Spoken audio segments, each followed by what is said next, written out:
Mapayapang araw po mga kapanalig ko kay Kristo, ang inyong brother Nico po. Kumusta po kayo? Bago po ang lahat, ano po ang dapat nating laging iisipin? Ano man ang ating pinagdadaanan, ano man ang sitwasyon ng ating buhay, ay God is forever in control. God is forever in control. Pag yan po ang pinaniniwalaan natin, binabanggit natin, ipinoprogram, inilalagay sa isipan natin, ay mapapanatag po ang ating kalooban. Another tanong po, ano po ang mga take home ninyo kahapon sa episode 19?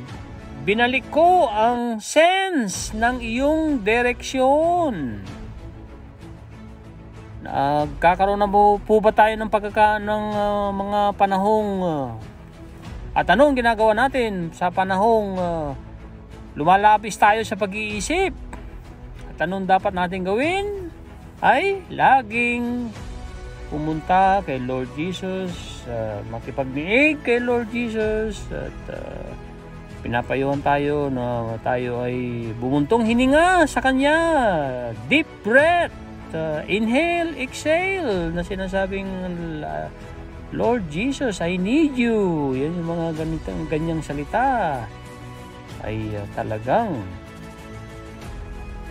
malalagpasan natin ang mga sinusuong nating bagyo. At pinapakita po ba natin ang pagtitiwala ng todo sa Diyos, lalo kay Kristo? Lagi po ba tayo nakikipagniig quietly, tahimik sa Kanyang presensya? Isinasantabi po ba natin ang mga nakakapagbigay ng stress at nakakapagbigay ng tayo'y nababagabag? Isang tabi po yan, dahil hindi mo kakayanin, kapatid, kung ikaw ay mananatiling general manager ng universe. Sabi ni Jeffrey Gitomer, resign! Mag-resign ka as the general manager of the universe. Hindi tayo pwedeng maging general manager ng universe. Mabibigo lang tayo, mapapagod tayo ng todo. Ang pinaka-the best, gawin ng parte. Nasa Diyos ang awa, nasa tao ang gawa, magsumikap, especially pagsusumikap na pasayahin ang Diyos. May napakagandang tanong ng ating isang kapatid. Nagtanong sa akin, nung tinanong ko siya, ilang oras ang binibigay ni Lord Jesus Christ sa atin taon-taon kung papayagan pa niya tayong manatili dito sa napakagandang mundo?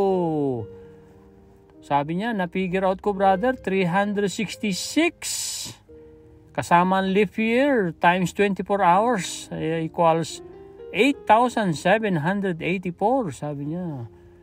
Siguro, sabi niya, the best ding itanong natin sa sarili natin, ilang oras ang inilalaan natin para sa Diyos, paglilingkod sa Diyos, pagbabahagi ng salita ng Diyos, pag-aaral sa salita ng Diyos, at anumang mga kinalulugdan ng Diyos. Ay sabi ko sa ating kapanalig at kapatiran kay Kristo, ay sabi ko, napakagandang tanong yan, napakagandang yan ang dapat nating pagnilay-nilayan. Kaya nga, isa sa dahilan kung bakit tayo ay nag-daily podcast ay para lumawig pa ang salita ng Diyos, palawigin, mag-grow spiritually. At we should always measure our progress and adjust our plans and actions to become better aligned for success. Doon sa 8,784 hours a year na binibigay ni Lord Jesus Christ, ilang oras ang nilalaan po natin para tayo lumago spiritual? Yes, kailangan natin lumagong spiritual dahil The battle is spiritual. The battle is in the mind. Kaya nga, iprograma yung mind na yan. Renew your mind, be transformed. Nasa Romans 12:2. At lagi mong iisipin, ano man ang pinagdadaanan mo. Kung ikaw man ay nasa ospital, na-hospital, natanggal sa trabaho, nakipag-iwalay ang karelasyon mo, at humina ang iyong negosyo, hindi mo na susunod at nakakamit ang iyong mga gustong gawin, mga dreams mo, ay Romans 8:31 at Romans 8:28 ang ating pagnilay-nilayan. Romans 8:31, it says, "If God be for me, who dare be against me?" At 8:28 ay, "And we know that all things work together for good to those who love God, who are called according to His purpose." Ang buhay ay komplikado, lalo na pag ikaw ay nakukonsumi na. Ang pinaka-the best, ang sinasabi ni Lord Jesus Christ sa atin, ay, "As you look to me for guidance, I enable you to do less but accomplish more." Kung isusuko mo ang lahat sa akin, anak, at hayaan mo akong sumama sa iyo para labanan natin dalawa, ang laban mo ay kukunti na lang ang gagawin mo pero makaka-accomplish ka ng mas marami pa. Paano yun? Dahil siyempre, kakampi natin ng Diyos, ang supernatural na Diyos, at kaya niyang gawin ang lahat na walang makakapigil sa Kanya, walang makakapagpilit. Pero the best news ay nasa trono ang ating Ama sa langit at kinalulugdan niya na tayo ay dumaan sa Kanyang bugtong na anak dahil ang ilaw, ang katotohanan, tatang buhay, at walang makakarating sa Ama, sabi ni deklarasyon ni Lord Jesus Christ sa John 14:6, kundi dadaan sa akin. Yan po ang lagi nating dapat pagnilay-nilayan. Kung ako ay naniniwala kay Kristo, ang tanong sa sarili ay ang kanyang mga turo ba ay naisa sa buhay ko? Ako ba ay mapagmahal na? Ako ba ay mapagpatawad na? Ako ba ay naglilingkod ng todo sa Diyos? Service, not words, that matters most. Service po, serbisyong totoo.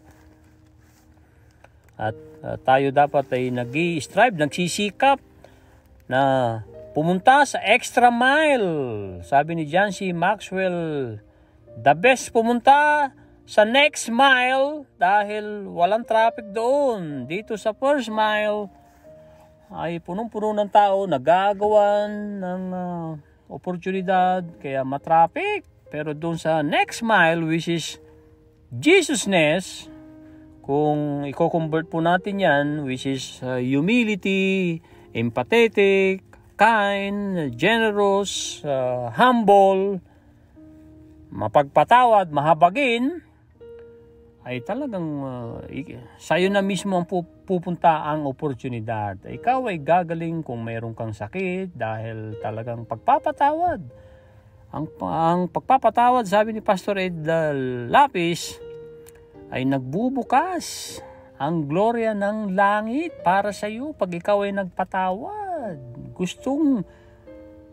Gusto ng Panginoon na tayo magpatawad dahil ayaw niya tayong mapariwara. Kasi ang forgiveness is an act of self-love. Is an act.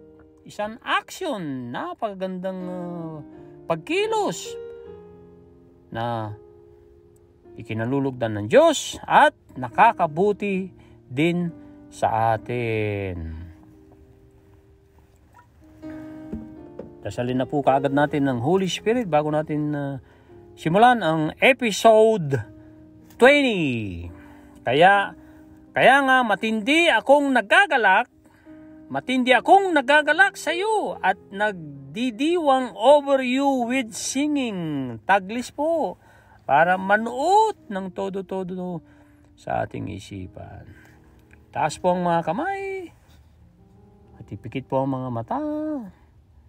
Dasalin natin ang napakagandang dasal na turo ni Dr. Mike Murdock, isa siyang pastor sa Amerika.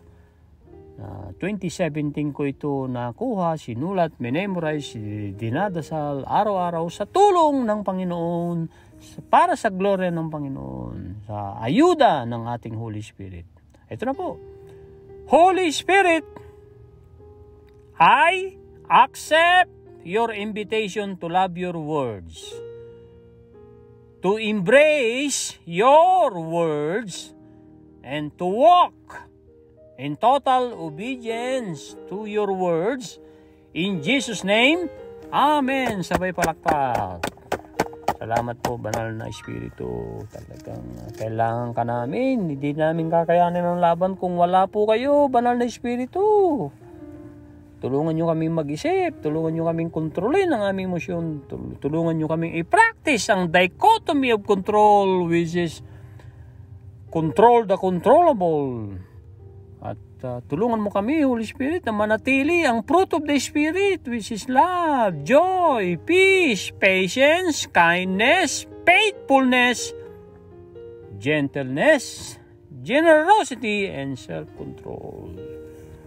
Tulungan mo kami mag-isip, Panginoon. I-direct mo ang aming thoughts, Panginoon. At tulungan mo kaming ordinahan ang aming destiny, which is langit, which is prosperity, which is loving and forgiving.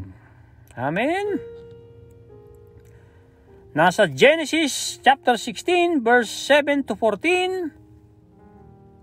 Nasa Psalms 139 verse 7 to 10 at Zephaniah verses 3 hanggang 17. Yung unang dalawang babasahin po natin ay mahaba-haba at idalangin nating tulungan tayo ng Holy Spirit para maunawaan natin, maisabuhay natin at maibahagi natin. Yun po ang matindi dyan, at maibahagi natin dahil kung tayo'y makakaintindi ng todo-todo sa salita ng Diyos na ating pinagninilay-nilayan araw-araw. Yes, mga kapanalig, araw-araw dapat. Kung tayo araw-araw kailangan kumain, kailangan din natin ng Word of God.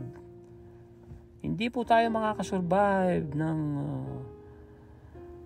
ng the best kung wala pong salita ng Diyos. Kaya maglaan po tayo ng oras at pinaka-the best magbasa ng Bible. Bumangon ng maaga, bumangon ng ikaw lamang ang gising, makipagniig ka sa Panginoon at bitawan mo ang cellphone mo, ilayo mo yan. Pag ikaw ay nakikipagniig sa Panginoon, ang half an hour or 1 hour mo before and after ka matulog ay dapat si Lord God ang iyong kaniig, hindi yung cellphone mo, hindi yung social media mo na naghahanap ka na agad ng mga bagay dyan sa cellphone mo at nag-iisip ka ng kung ano yung gagawin mo, ano yung bibilhin mo. Supposed to be, dapat ini-invest natin ang ating kapirahan para sa Panginoon, ini-invest natin ang ating mga oras para sa Panginoon. Amen? Ito na po ang Genesis chapter 16 verse 7 hanggang 14. It says, Now the angel of the Lord found her by a spring of water in the wilderness, by the spring on the way to shore, and he said, Hagar. Sino si Hagar? Siya ay katulong ni Sarai. Sarai pa ang pangalan ni Sarah dito, asawa ni Abraham. Sarai maid. Si Sarai, he said, Hagar, Sarai maid, where have you come from? And where are you going? She said, Sumagot si Hagar, I am fleeing. Ako'y tumatakas. I am fleeing from the presence of my mistress Sarai. Tumatakas ako sa piling ng aking among si Sarai. And the angel of the Lord said to her, return to your mistress and submit yourself under her hand. Then the angel of the Lord said to her, I will multiply your descendants exceedingly, so that they shall not be counted for multitude. And the angel of the Lord said to her, behold, you are with child, and you shall bear a son. You shall call him name Ismael, because the Lord has heard, has heard your affliction. He shall be a wild man. His hand shall be against every man, and every man's hand against him, and he shall dwell in the presence of all his brethren. Then she called the name of the Lord who spoke to her, you are the God who sees. For she said, have I also here seen him who sees me? Therefore the well was called Beer Lahai Roy. Observe, it is between Kadesh and Bered. Proceed to the scriptures. Na next scriptures po ang Psalms 139 verse 7 to 10. Medyo mahaba-haba din. 3 verse. Uminom saglit para makapagbasa pa ng todo-todo na may buhay. Yes, kailangan may buhay ang ating mga ginagawa. Excuse me po. Ito na po ang Psalms 139 verse 7 to 10. It says, where I can go from your spirit, or where I can flee, takas, or pumunta, from your presence. If I ascend into heaven, you are there. If I make my bed in hell, behold, you are there.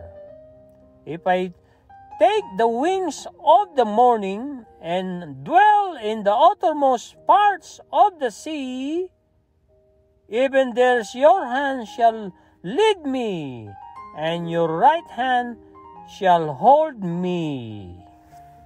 And your right hand shall hold me. Zephaniah chapter 3 verse 17. Ito po ang huli nating babasahin for today, episode 20. Kaya nga matindi akong nagagalak sa iyo at nagdiriwang over you with singing. Dito po hinango ang mga salita ni Lord Jesus Christ na sa libro ni Sarah Young. Enjoying peace in His presence. 365 days meditation book na super dami ang bumili po nito. Couple of millions copies been sold itong book na to, kaya tayo ay bumili ng librong ito, mga kapanalig. At syempre, huwag nating hayaan lang maalikabukan sa ating lagayan, sa ating mga cabinets, sa ating mga shelves. Zephaniah chapter 3 verse 17, it says, the Lord your God in your midst, kalagitnaan, the mighty one will save. He will rejoice over you with gladness. He will quiet you with His love. He will rejoice over you with singing. Palakpakan natin ang ating Panginoon. Napakagandang mga salita niya, mga pangako niya, at mga pinapagawa niya sa atin. Yes, meron siyang pinapagawa sa atin, especially palawakin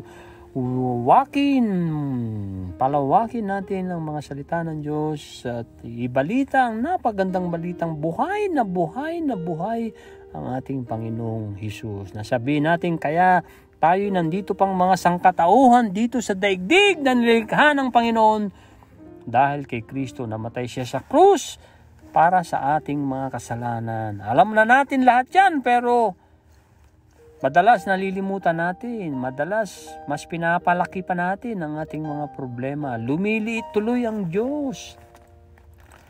At if you are not with me, you are against me, sabi niya. At tandaan natin, si Diablo ay tutulungan ba tayo ni Diablo? Hindi. He comes to kill and destroy. Sa John 10:10, ang ating Panginoon ay nandito. Siya ay living God. Siya ang ating Redeemer at everything ng ating buhay. Siya ang magbubukas ng pintuan para makarating tayo sa langit. Dahil diniklara niya, walang makakarating sa Ama kung hindi dadaan sa atin. Kaya tayo ay sumamba kay Lord Jesus Christ. At siya ay very gentleman, sabi ni Ami Austria Bintura, isang napakagaling na artista, kaibigan ni Lorna Tolentino, Jenna Lahar, Christopher De Leon, Sandy Andolong.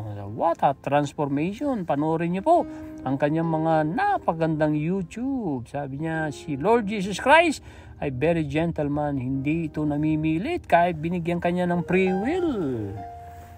Kahit gusto kanyang tulungan, ibigay mo sa kanya ang iyong mga pasanin, pero hindi kanya pipilitin kung ayaw mo. Pero the best, siya ang piliin natin. Yung free will na ibinigay niya ay siya dapat ang ating piliin dahil mapapaayos ang ating buhay, mabe-bless tayo, mabe-bless ang ating mga susunod na mga descendants natin. At talagang makakasama natin siya eternally sa kanyang kaharian sa langit. Amen. At mayroon na rin langit dito sa mundo. Saan po yan? Sabi ni Pastor Ed Lapis, sa isip at sa puso. Subukan mong imagine ng isang bagay na negatibo. Wow, ikaw ay magagalit. Halimbawa, nangangalo niya ang iyong asawa na nasa abroad, na ang totoo ay nagsisimikap, nalulumbay at namimiss ka, pero ini-imagine mong mayroon na siyang kalaguyo, mayroon na siyang or nakikipagtalik sa 10 tao. Wow, ay talagang pagpapawisan ka, ang puso mo ay ang dugo mo umakyat at iba na nararamdaman mo. Pero yung imagination mo, kung gagamitin mo in good, because imagination is the workshop of the mind. Pairalin natin, gamitin natin, i-practice natin ang ating imagination sa kabutihan. Kung ano ang ikararangal, kung ano yung totoo, kung ano yung mabuti, kung ano yung dapat sabihin na ikararangal ng Diyos, yan ang dapat natin nilayan. Nasa Philippians chapter 4, verse 8. Ito na po ang mensahe ni Lord Jesus Christ sa iyo, sa akin at sa ating lahat, mga kapanalig. In your notes, shout out muna sa akin, Kuya Romy, na napakarami na namang comments. Wow, hindi ko nabilang sa ngayon. Nag-iba ako ng oras kasi supposed to be 8 a.m. ako nagpa-podcast para sa glory ng Panginoon, pero maghahatid ako mamaya sa aking bunso sa college school niya. So inagahan ko po ang pagpa-podcast para mauna ang paglilingkod sa Panginoon. Ito na pa ang mensahe niya sa libro ni Sarah Young. Mensahe niya tinutukoy ko po ang ating Panginoon, the King of Kings, the Lord of Lords, the Alpha and Omega, the first and last, the beginning and end, the God who raised Lazarus dead 4 days, at iba pang napakarami pang mga ginawa, mga bulag na mga kitongin, at iba pang yung babaeng dinudugo ng maraming taon, naubos ng kayamanan sa pagpapagamot, pero dinesisyonan niyang mahipo ko lamang ang saya ng aking Panginoong si Lord Jesus Christ, ay gagaling na ako. Gumaling! Pinagaling ni Lord Jesus Christ. Ito na po. There is no place so desolate. Desolate po ang ibig sabihin. Ilang na lugar. Disyerto. Kagubatan. That you cannot find me there. When Hagar, ito na po yung binasa natin sa Genesis. Hagar, siya ay katulong, alila ni Sarai na naging Sarah. When Hagar plead ay tumakas from her mistress Sarah into the wilderness. Wilderness ay kagubatan.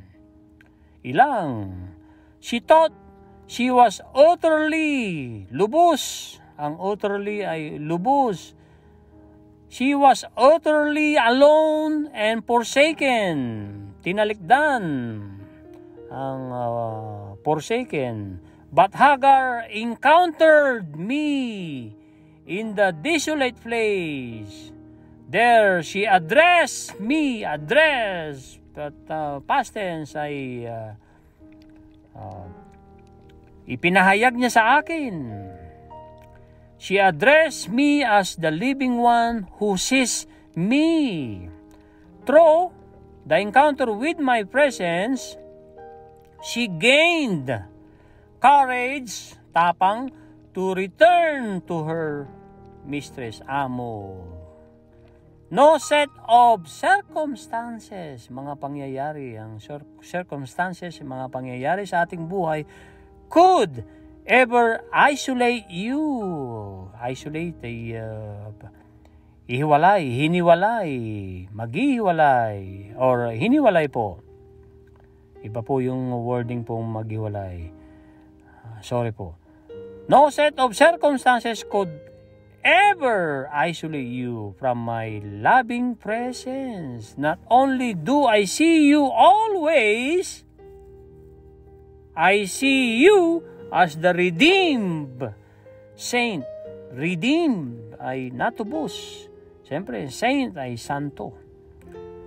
Redeemed saint, gloriously radiant. Ang ibig sabihin ng gloriously ay maluwalhati. At ang radiant, nagliliwanag. Gloriously radiant in my righteousness, na napakatuwid. Ibig sabihin ng righteousness ay pagkatuwid.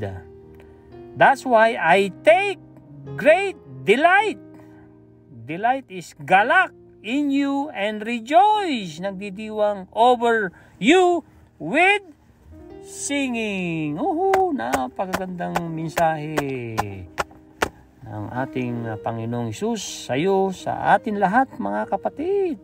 Kaya ito na po, pagnilay-nilayan natin sa tulong ng banal na Espiritu para maintindihan pa natin at para ma-inspire tayong isabuhay at ibahagi. Yes, ibahagi. Tayo ay tinawag para ibahagi ang salita ng Diyos. Paulit-ulit na po yan na sinasabi natin dahil reputation is the mother of skills. Tignan nyo ang mga patalastas sa TV, sa mga tarpaulin, lalo dyan sa ating inang bayan. Napakataas, palakihan, pataasan ng mga tarpaulin. At siya pinapalandakan ng kanilang mga produkto, ang kanilang mga modelo, nare-represent ang kanilang kumpanya.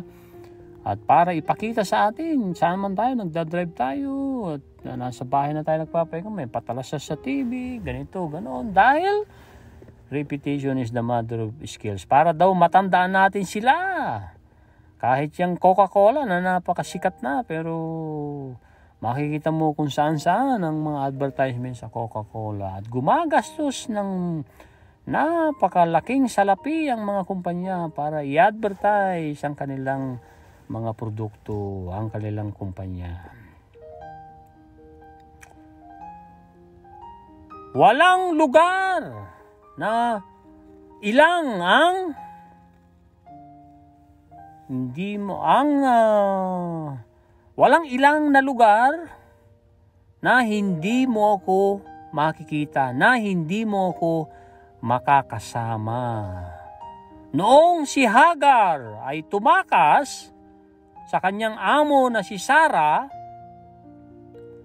sa kagubatan, wilderness ang po ibig sabihin po dito, inisip niya na siya ay lubos ng nag-iisa at tinalikdan. PT party, yan ang iwasan po natin, mga PT party. Wala nang nakinig sa akin. Wala nang pumapansin sa akin.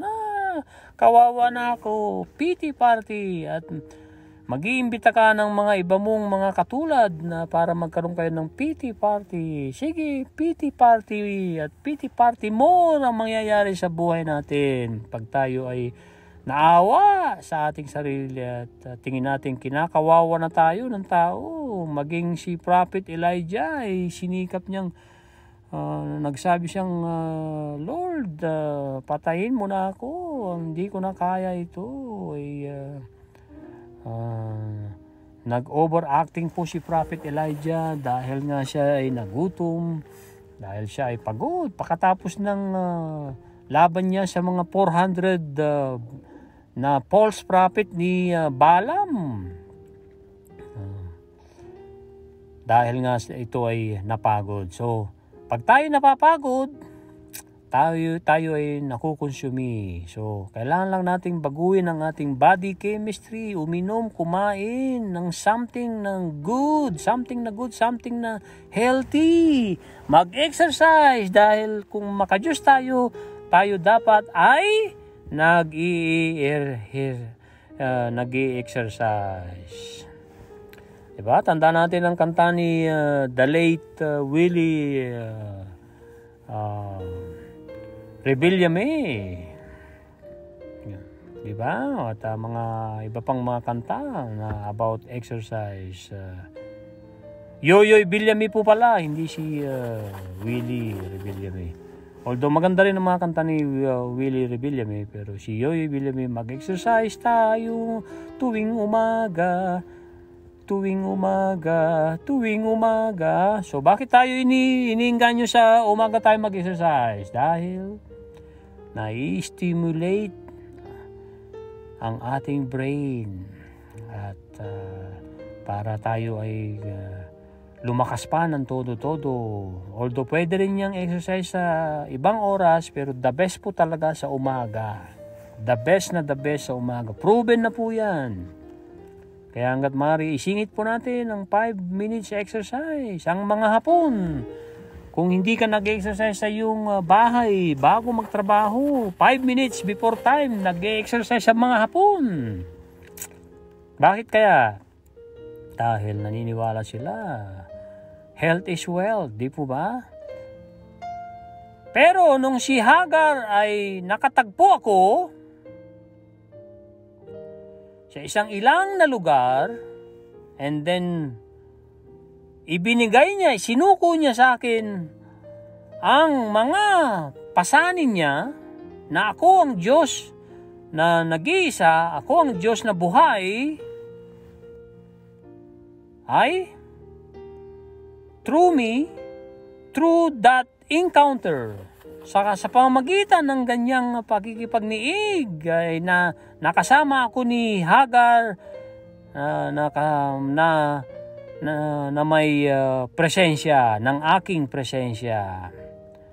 And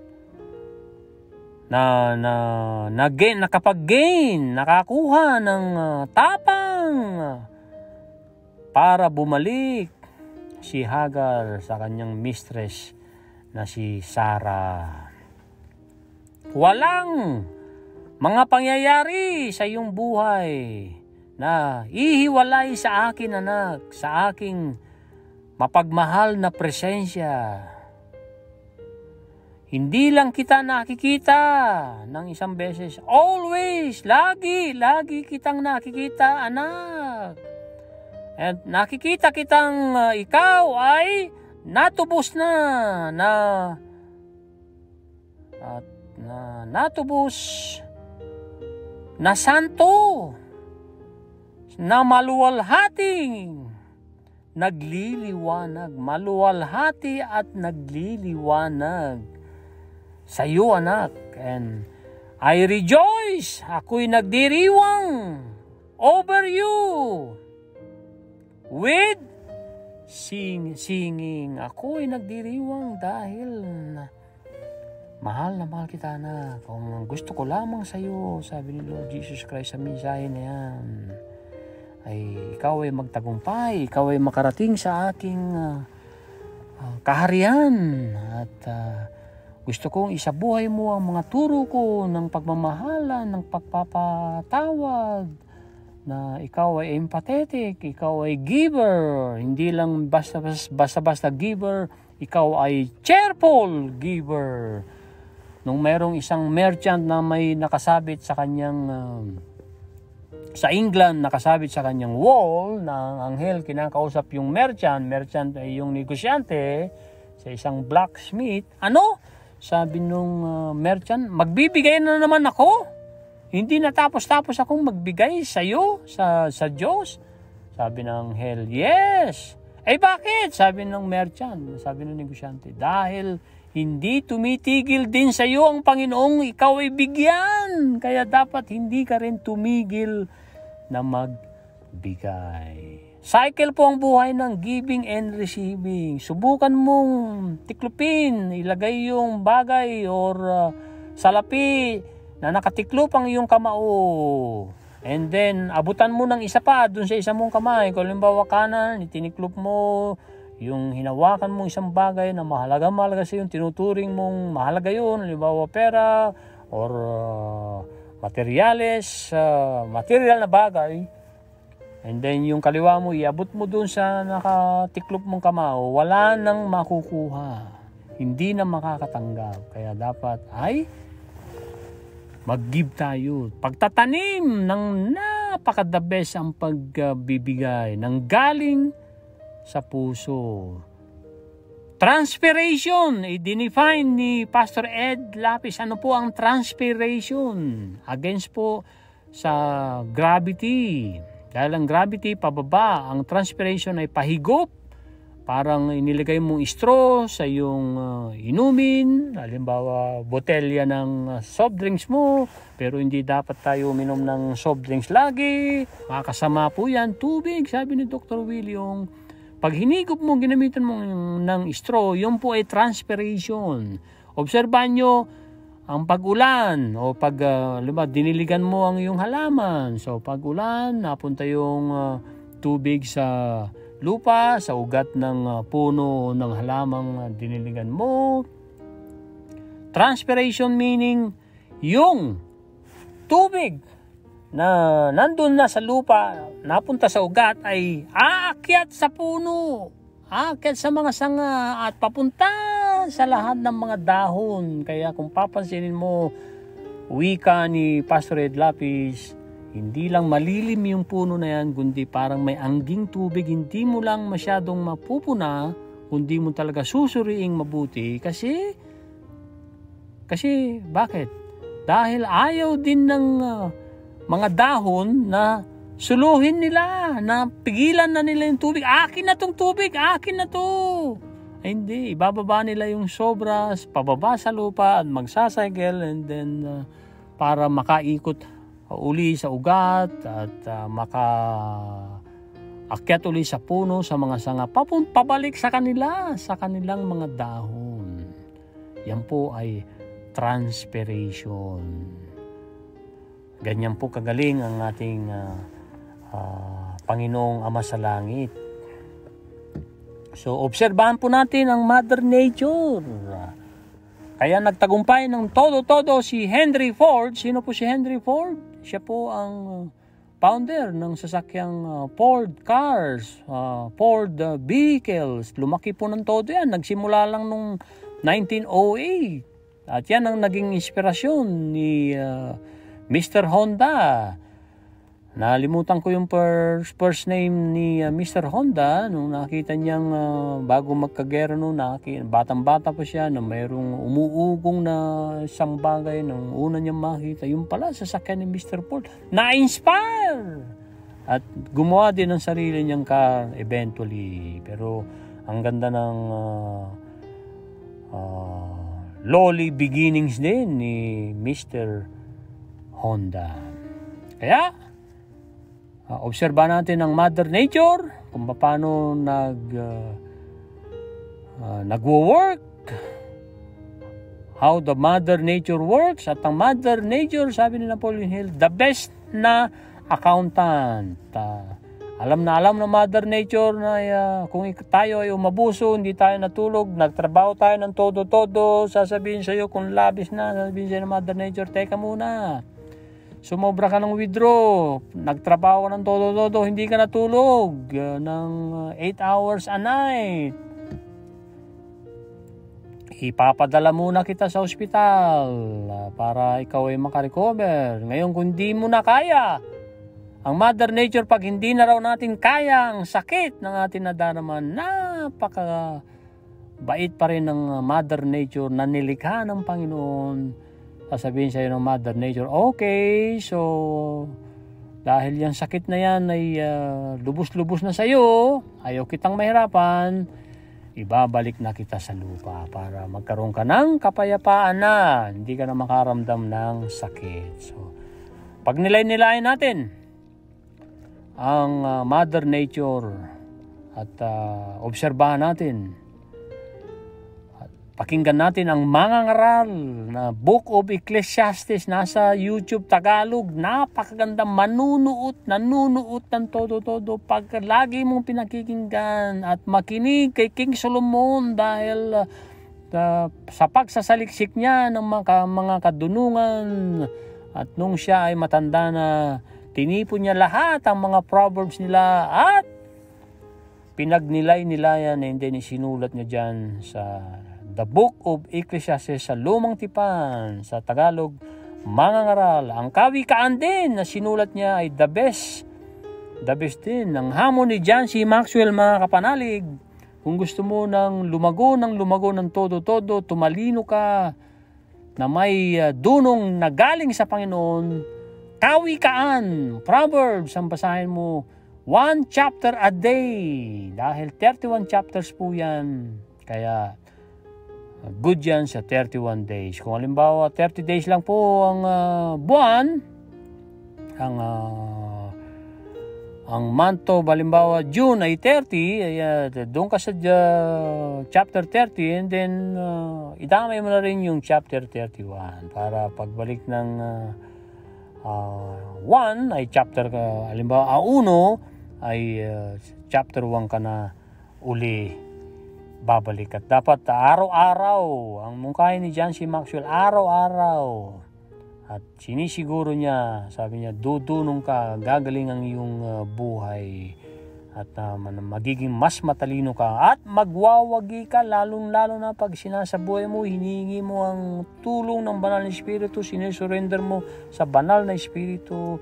At isasabuhay mo yan, ibabahagi mo yung mga natututunan mo para sa glory ng Panginoon, ay sasamahan kanya ng todo-todo, at ang gantimpala ay bubuksan ni Lord Jesus Christ. Pangako niya yan At siya ay Diyos ng mga promises, awesome promises, na noon, ngayon, at magpakailanman. Maraming salamat sa inyong pakikinig, pag-like, pag-subscribe, at pagbabahagi po. Bye now!